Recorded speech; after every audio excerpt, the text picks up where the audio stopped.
Hey there, Kenneth French of Vast Voice, telling business secrets to entrepreneurs. We're very, very happy you stopped by. Either you're going to watch this or listen to this because you want to take your business to the next level. You're probably an entrepreneur who's either just starting out or you've been around for quite a while and you want to take your business to the next level. You're probably a real estate investor, maybe even a real estate agent, maybe a professional or of some sort, professional advisor of some sort. And well, you are stopping by because you need some valuable advice from one of the top industry leaders there is. Anyway, thank you very much. Once again, Kenneth French, Vast Voice, telling business secrets to entrepreneurs. Really glad you stopped by. He knows everything about commercial property loan origination, right, Brock? That's true. I do have a lot of experience in the field. Well, you told me you know everything. You told me you're like the guru. You told me there's no one who knows more than you. I don't know about that, but I do know enough.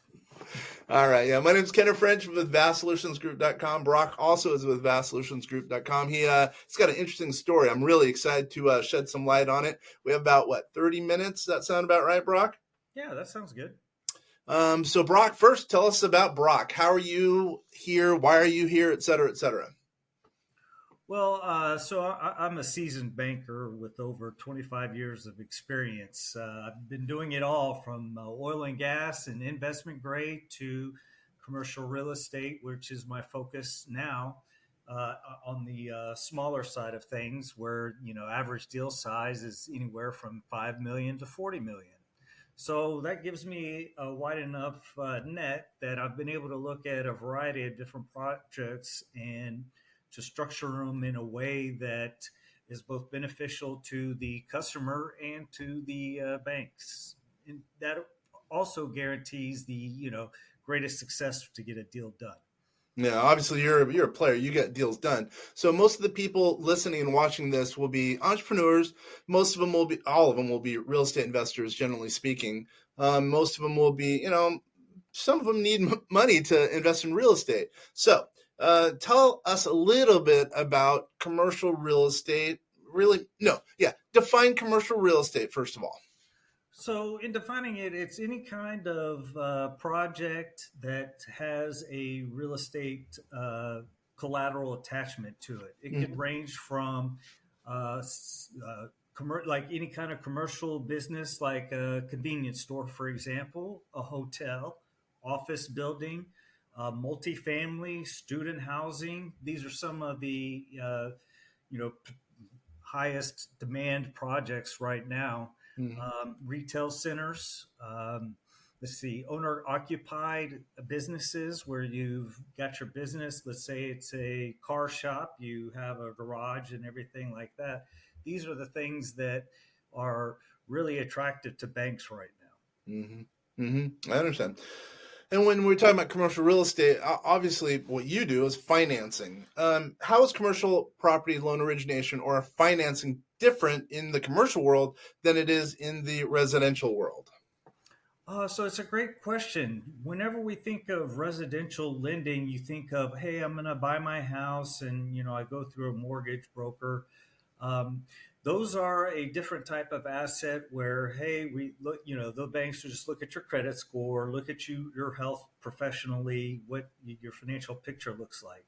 However, investment real estate goes into a deeper dive. It looks into the mechanics of the deal, the cost of the deal, the cash flow when let's say it's a construction project, the cash flow, what it's going to look like when you come out of it. So there's a lot of intertwined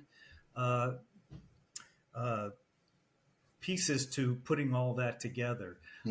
Also, with commercial real estate, there's a lot of regulatory hurdles you need to go through, especially in dealing with a bank.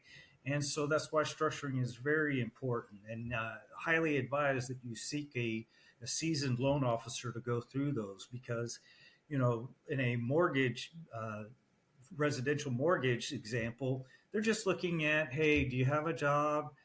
What's your credit score look like versus all these other things that you need to look to when it's an investment property. Yeah. And it seems like to me, you can mess up a commercial loan. Let's just say someone wants a $20 million building. It seems like there's a lot of barriers to success in getting a loan and buying that building versus a home. It's not quite as many moving parts, wouldn't you say? Yeah. I think like an an example would be when you're doing a construction, before you do anything to the property, you must get your loan first. Let's say you decide, oh, I have enough equity. I just want to go ahead and do the concrete, for example. Well, you won't be able to get a bank loan if you've improved the property that much because it becomes a title issue, for Mm-hmm. example.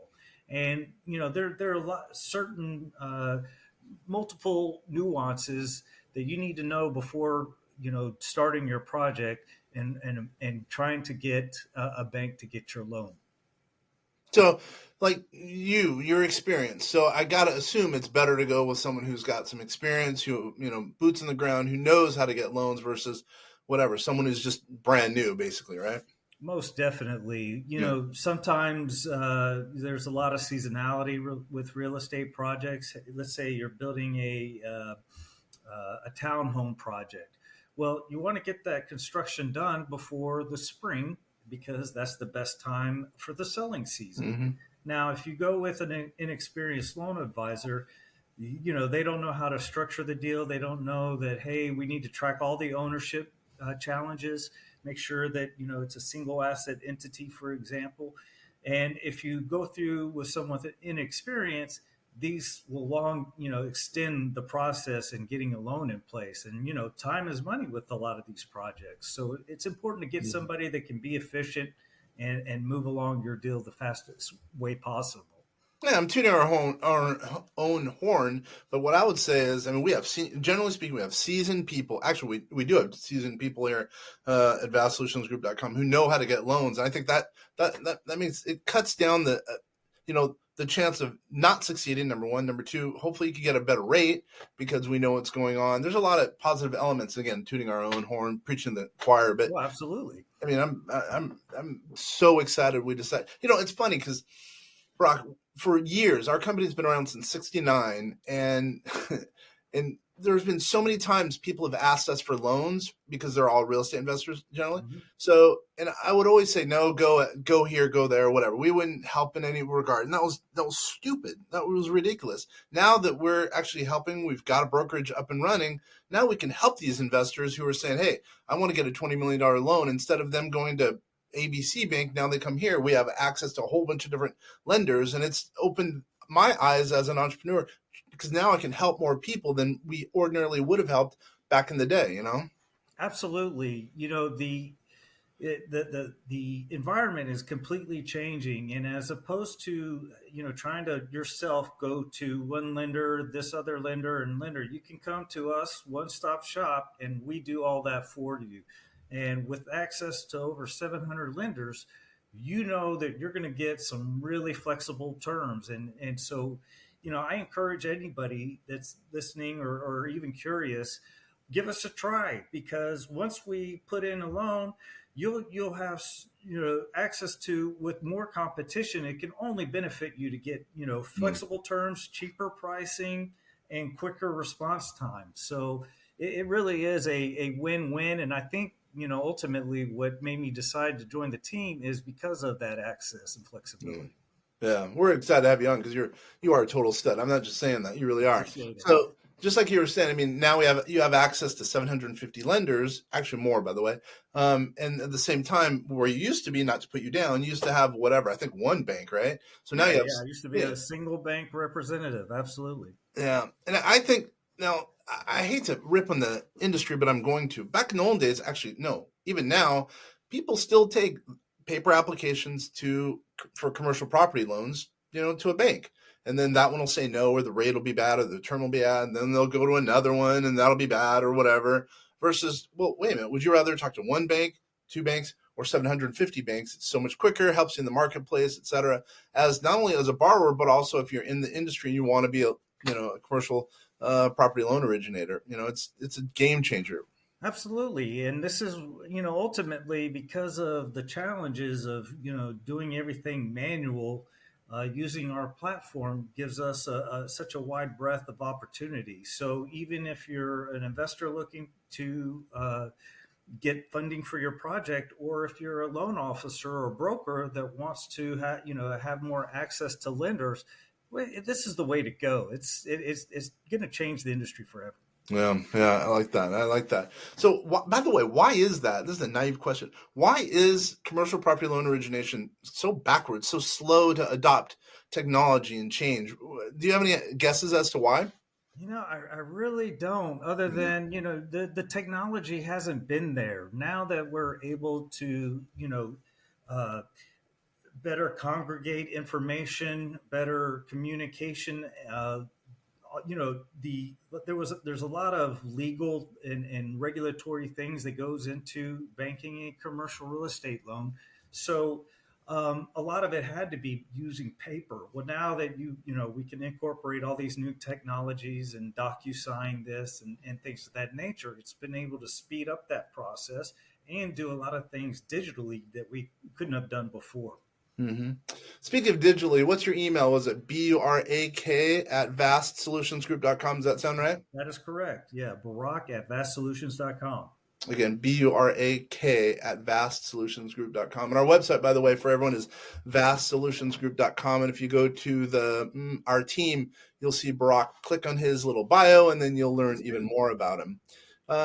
Actually, I want to ask a couple more things about you personally. Tell me a little bit more about you personally. You live in Houston, Texas. Tell me a little bit more about that.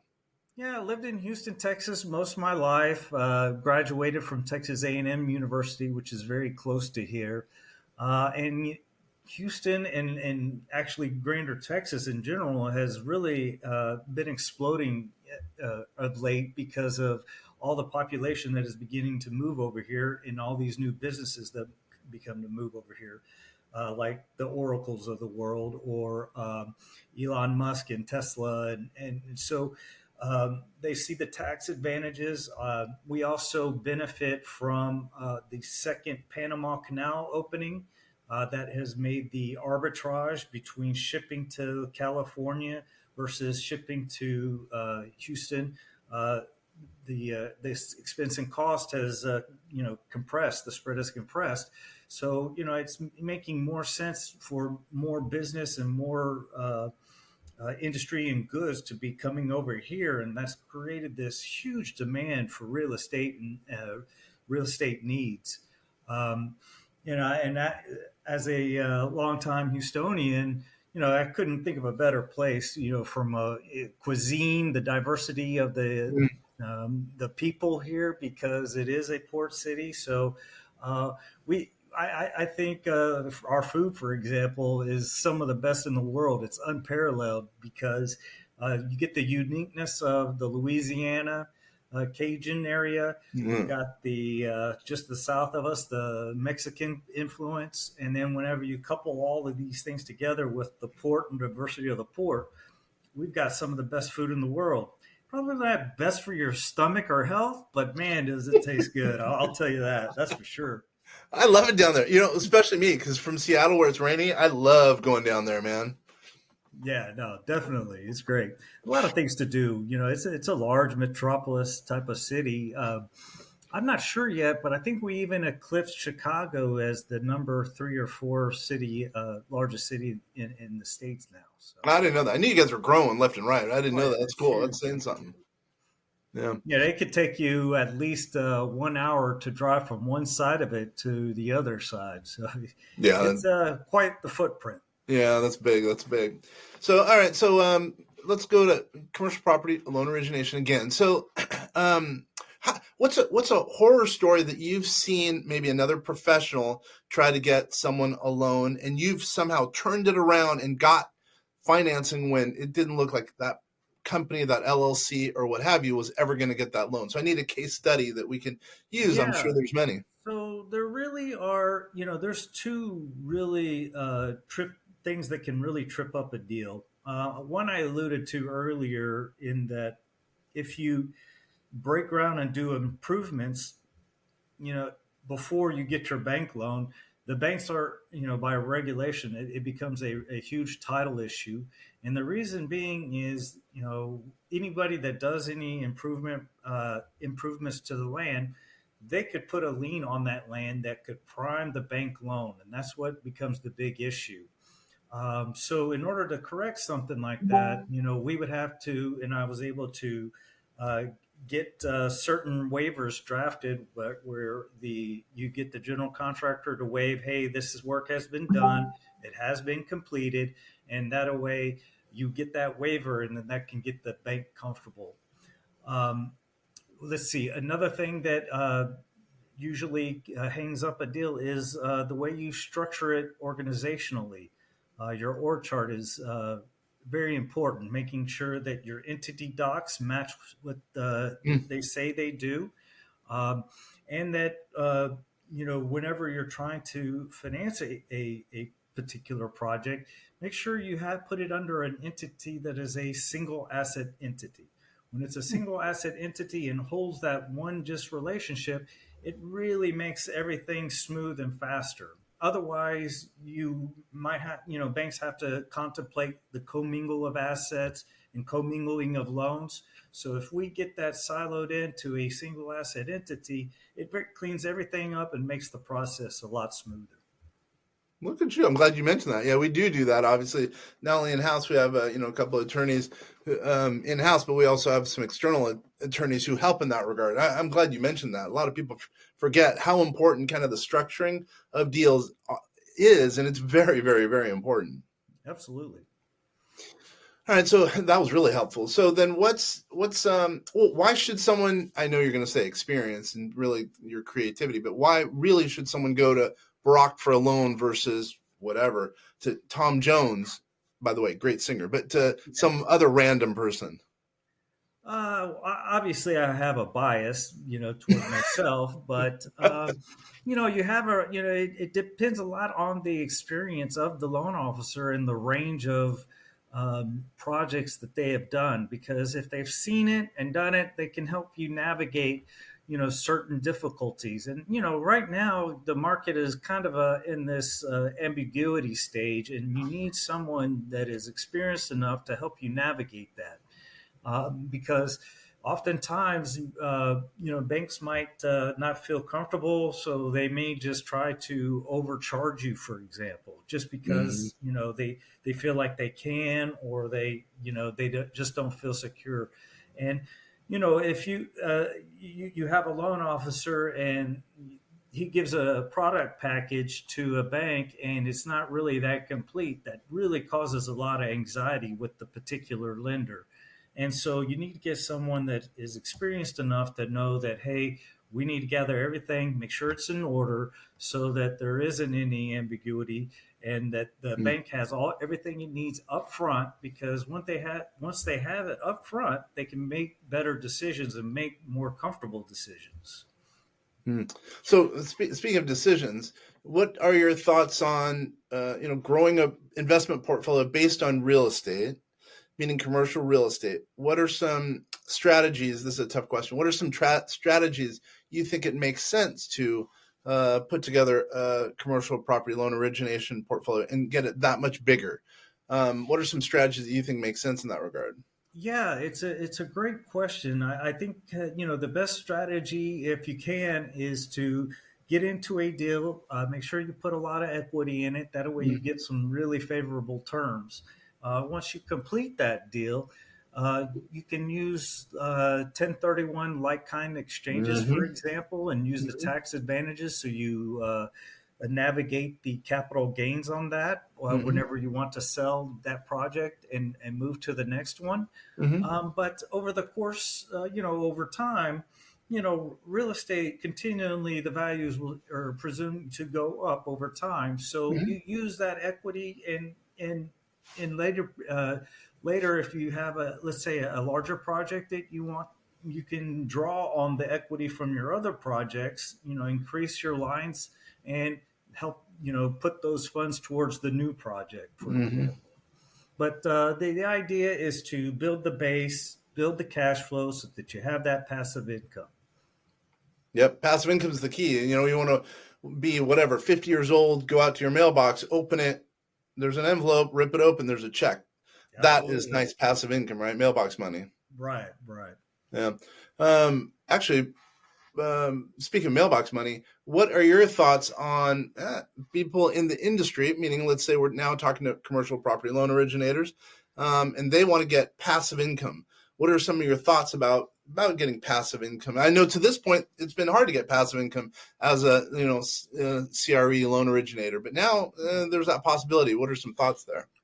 Yeah, so you normally, as a loan originator at one bank, you get maybe commissions on the fees that you generate Mm-hmm. from the loan. But if you decide that, hey, I want to be a broker, then you get fees charged on the amount financed, which is very palatable. But not only that, whenever you bring other loan brokers under you, they'll whatever fees they generate, they can help build your own passive income portfolio as Mm-hmm. well because you've recommended them. And Mm-hmm. that is why this opportunity here at Vast Solutions is so great and highly recommended.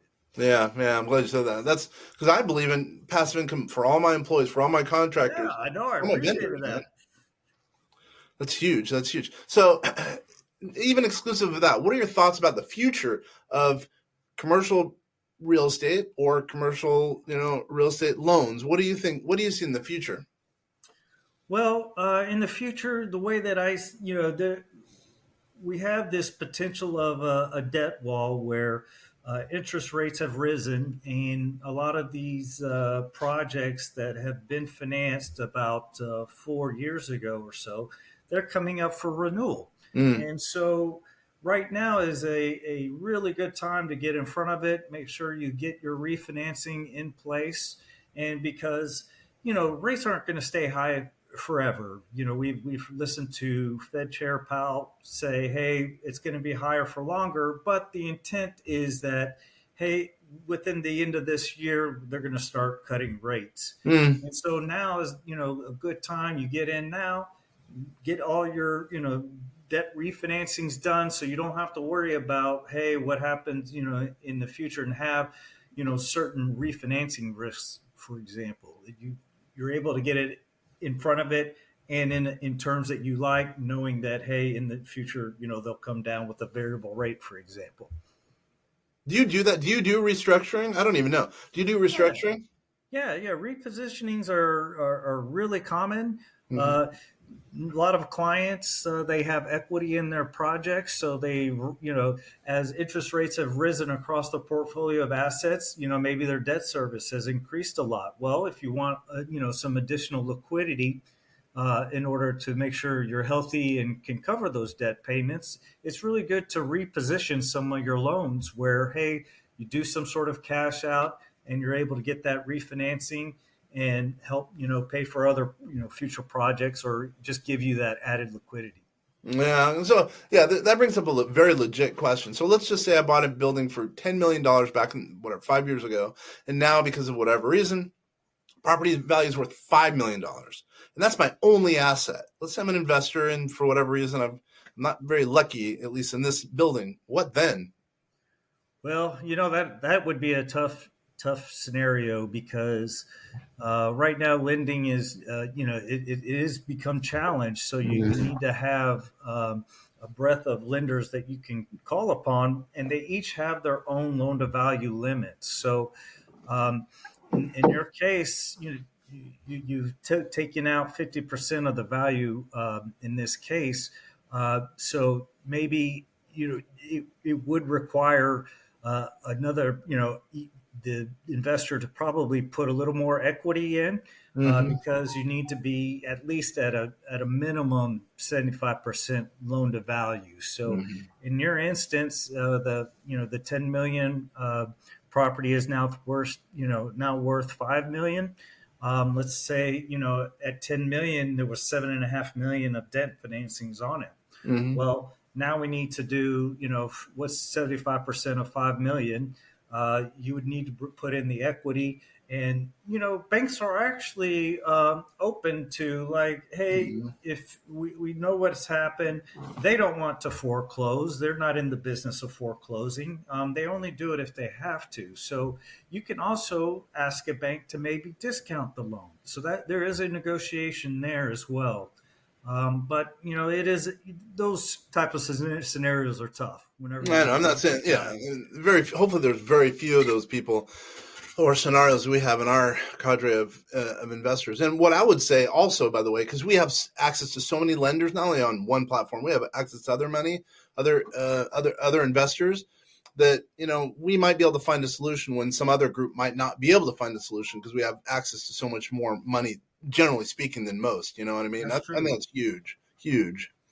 But hopefully, if anyone is out in that situation, they're out there, please give us a call. I mean, it sounds like you do some research. We have other people let us who can see help. what we can do. For sure. We don't want to see clients who are hurting. And again, we have access to a lot more lenders than would be normal. So hopefully we can help in some way. Yeah. All right. So how about this? What's a takeaway that you think someone listening or watching really, really needs to know as a walkway from this episode? How can you add value to a real estate investor, as an example? Well, the value add is, the expertise that goes into, gathering everything, so that, as a investor, you will be able to get the most flexible terms and the cheapest price, and with the greatest chance of success. Mm-hmm. Everything else, you're depending on one lender, and it's a crapshoot. Maybe it's just a committee or something like that, and not a lot of options available to you.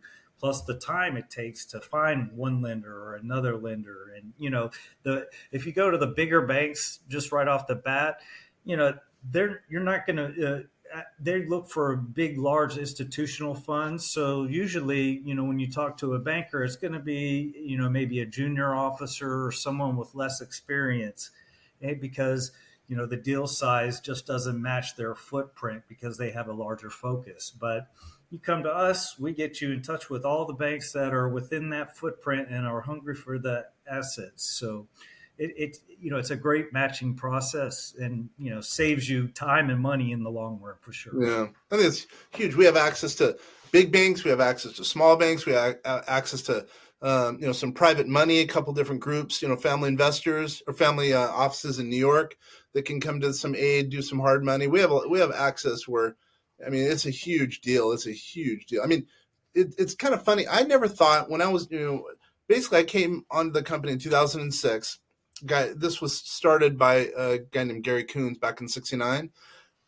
All this time, I never realized how many of our clients really needed money for financing, and that's important to be able to move money. So let's say someone has $2 million and they want to leverage it. Well, I would say, no, go to another bank or go to someone else. It's how dumb was that? And now we can help so many more people in our own grouping, plus other people who are being attracted to us. I'm pumped that we found this world of financing of commercial properties. It's been a huge deal, and I'm so excited you're on board, because you're obviously one of the more you're a senior guy. You know exactly what's going on. It's going to make a huge difference to some of our investors, not only that we have in-house, that are also coming to us now. I appreciate that. Thank you. Yeah, absolutely. So in closing, once again, how did someone email you? So that's Burak, Burak, at bestsolutionsgroup.com. And just for the heck of it, how do you say your last name? Berilgen, like a barrel of oil and again. So Berilgen. I love that. I'll never get it. I've known you for a while, and I'll never get it. I know. So, once again, my name is Kenner French with vastsolutionsgroup.com. Hopefully this has been helpful in some way. If you need any help, obviously we not only do tax, we not only do finance, specifically commercial property loan origination. We also do registered agent. There's a number of things we do as a small business owner consultant to help you, the entrepreneur. It's been a pleasure. Thank you very much for joining us. All right. Bye. Dude, thank you very much, man.